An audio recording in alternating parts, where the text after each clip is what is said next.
our final speaker of the evening. I'm so sad. It's been so nice to see you all tonight. All right, is Bryan Suddith. Bryan is a storyteller who works professionally as a digital marketing strategist. He lives in the suburbs with his wife, kids, picket fence, and boutique dog.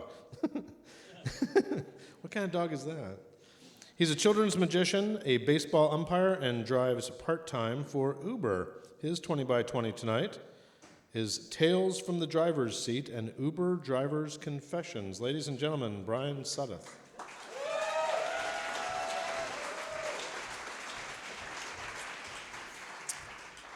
Hey, that boutique dog is a 35-pound soft-coated Wheaten Terrier named Patrick. So that's my dog. He's in a picket fence. I'm a part-time driver for Uber. Uber is a ride-sharing app. You download the app. You tell me you need to be picked up, and a driver shows up at your door 10 or 15 minutes. A lot of people do that here in Dayton now. There's about 50 of us driving in Dayton, giving rides to all kinds of people, and I'm going to tell you about some of those people. A lot of people treat Uber drivers like a bartender. They hope that I can't hear, and they hope that I forget what they tell me when they're in the back seat, only 20 inches away. And I've heard a lot of things, and I checked out the room, and I think we're good for some of these stories tonight. So that's it. So half bartender is my job. The other half is this guy. When they call, they think that I'm going to show up, but really it's just me. Fat, funny guy, and I don't have a town car, I don't have leather seats, and I never, ever wear a tie. But they know that, because Uber is just drivers for the people, so it's your personal driver experience, but you call me on the app, and I show up in this 2005 Burgundy Honda Odyssey. That's right. It has 7 seat belts, but we recently found out that the capacity is 11 University Dayton co-eds. Same low price, 2 people, 11 people. It's all on the app. So my first story, Valentine's Day, I'm driving because my wife goes to bed early and we celebrated the day before, so I'm driving. I get my first call to go to the Green, to Fleming's, fancy place. This girl's waiting outside, and she's underdressed, and it's cold. And she's been at Fleming's, so it's been a good night for her already. So I roll up, I open up the door because I'm a gentleman, and that helps with the tips. She gets in. And then this guy gets in. Well, he gets in, and he's kind of cool, but they start talking about the package that he got in the mail that day from a little store called Adam and Eve, and he's excited about they're going to open up the package that night for a little romance and sexy time. And he begins to detail what is going to happen when they get home, and they're going to have some sexy time. And he keeps touching her leg, and she goes to giggle, like, I can't hear, and she's right behind me. And so this is kind of strange, because they're right behind me, and he's touchy-feely, and she's like, no, but then she's kind of saying, yes. And then he says, yeah, and then when we're done with sexy time, I'm going to play Halo, and you're going to bed. So as I drive this young Air Force officer back to Page Manor, I won't tell you the house number, I'm feeling sorry for the girl. She got all dressed up, and he's going to play Halo. Shorty girls are the best.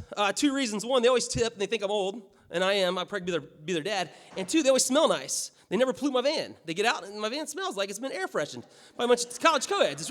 It's nice, and they're really polite. They call me sir. They just want to turn up the radio, and UD girls can sing, and they like to sing along, so that's good. I usually pick them up from the ghetto, and that's not good. This is the ghetto. It's student housing, and the problem with UD girls, they don't even want to go like 2 blocks. That's like the $5 minimum. It's not a lot of money, because it's cold outside, it's raining, they got to wear little clothes on. I don't take them very far. But they're fun, and they smell nice, and they're really polite. The second big group of people I take are these guys. Boom. Now, these guys are my favorite because they're really cool because they've already mapped out the night. They're going to go to Century Bar first, and then they're going to get out before the crowds get there, and then they're headed. I can always guess when they get in. It's a game I play. Like, I don't know where they're going until they get in. I start the ride. I see the destination. Then the app tells me where to go. But every time these guys get in my van, guess where we're going?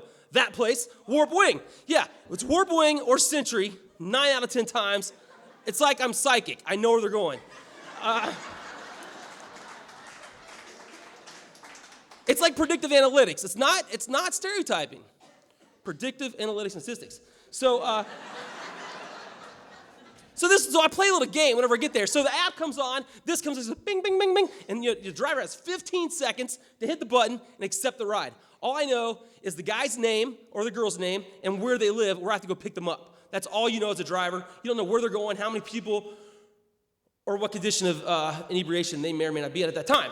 So recently, I got called to go up to Harrison Township, North Dayton, Butler Township area to pick up Matt. I like to play a game. I know which neighborhood I'm going to. I like to think in my mind, who is Matt and what's he doing? I like to make up stories in my head, like Matt could be cool or he could be a jerk. So it's like a coin toss. Like, what's going to happen with Matt? And so I think, like, well, this is the kind of neighborhood, I'll bet Matt is a young 20-something African-American, probably going to go to a club. He's probably going to smell nice, going to be dressed nice, be very polite, probably going to be a good tipper. And then I'm like, no, then I get to the neighborhood, I'm like, no, this is not Matt's neighborhood, this guy, Matt. This is probably this guy, Matt. And I pull up, and I'm waiting on this guy, Matt, that's going to come up right here. 20 seconds took long on this one. Come on, Matt. This guy shows up. I'm sure when I get to the neighborhood, this is going to be Matt. But it's weird. He doesn't come out. When I arrive at the destination, I hit a button. It says, arrived. Their phone goes, bing, your driver's here. He doesn't come out. So I text him, hey, Matt, this is Bryan, your Uber driver. I'm here. He calls me and says, hey, man, you're not picking me up. You're picking up a friend, and you're bringing her to my house. Got a little uncomfortable. This lady come out. I didn't know it was her at first because she's wearing an overcoat, but I could tell the rest was not appropriate. Hair was kind of big, or was all out, and she smelled not like the UD students. A little different kind of smell, but it's kind of flory.